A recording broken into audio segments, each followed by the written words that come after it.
Welcome back to the Sports News Analysis YouTube page. We'll be continuing our Week 13 previews with the game between the Denver Broncos and Tampa Bay Buccaneers. We'll be previewing all the games this week, so be sure to check our other previews if you're looking for some information on some other games. As far as this game goes, Tampa will be traveling to Denver. It'll be a 4 o'clock start time over on Fox. Big game for both teams. The Broncos sit at 8-3 on top of the NFC West and are sort of looking to solidify their playoff positioning.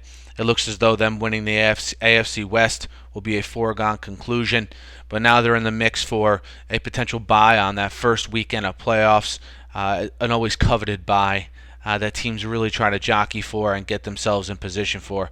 And the schedule breaks nicely for the Broncos heading down the stretch as well. As far as the Buccaneers go, they sit at 6-5 on the season after a tough loss last week to the Falcons.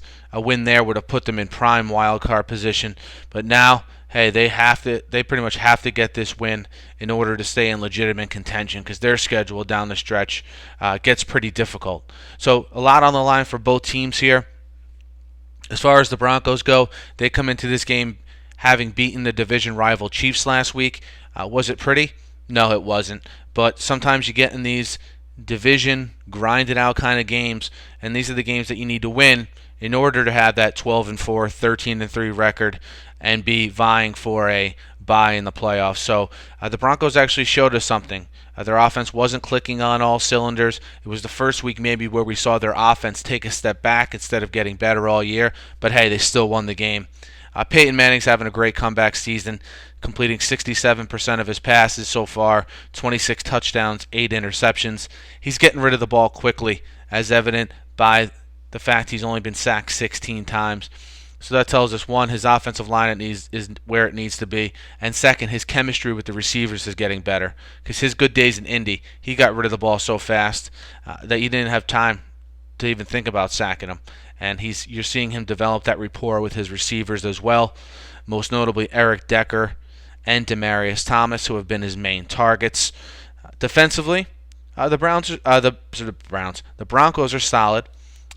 They've allowed 20 points a game here so far, close to 100 rushing yards per game, 37 sacks on the season. They're, of course, led on the defensive side of the ball by second-year player Von Miller, who already has 14 sacks. And overall, you can just see Manning's influence on this team in the fact that they're not satisfied. They keep on getting better every week, and we'll look forward to see what they have in store for us on Sunday as they head back home here to play Tampa. Now, Tampa is an interesting case. They 2 years ago went 10-6, didn't make the playoffs, but were a surprise team. Last year, they fell off the map, and now this year, they're one of the more improved teams in the NFL. Though coming down the stretch here, they have a tough final 5 games of the season, and they're coming off of a hard-fought division loss at home against the Falcons. How does that affect them? Do they come back more motivated in this game? Do they come back a little bit dejected with the long travel into Denver? I guess we'll see. But Josh Freeman has had a sort of under-the-radar pretty good season, only completing 57% of his passes, for 21 touchdowns and 7 interceptions.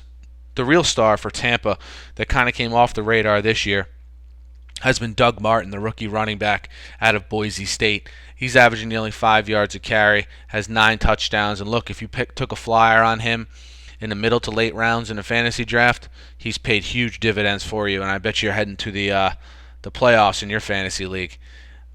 Some other notable offensive players for the Buccaneers: Vincent Jackson, great offseason pickup, great free agent pickup.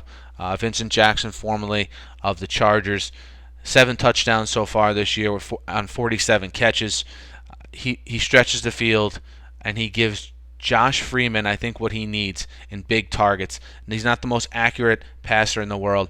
So I think the bigger the target, the more the targets can go up and get the ball, I think the better for him. So I think it was a good pickup given the situation here in Tampa with Vincent Jackson and also Mike Williams, another big target that Freeman tends to favor. As far as the defense goes, they're allowing about 23 points a game If there's any weakness to this team, it is the secondary. They've been involved in several shootouts this season, most notably with the Giants earlier in the season. But just overall, on an average, their secondary probably isn't where they need it to be. So we look for Peyton Manning to put pressure early and often on that secondary. And we think the game will come down to if that Buccaneers secondary can hold up. If they can't hold up, it may get ugly pretty quick out in Denver. Some trends to look for in this one. Tampa is 4-0-1 against the spread in their last 5 games overall. Heading into this one, which is probably the most notable trend coming into this one. The line we have for this game is Broncos -7. While we think the Broncos will win, we think Tampa will keep it close. This team hasn't packed it in for any game this season. Greg Schiano has these guys playing hard every game. We have no reason to think that won't continue this week. So if we had to make a pick, we'll take Tampa plus the 7 in Denver. But again, look for Peyton Manning to have a big day, to sort of rebound from last week and exploit that Bucs secondary, which can definitely be had. But that's your preview for the Bucs Broncos. Be sure to check us out on Twitter and be sure to check out the rest of the previews for Week 13.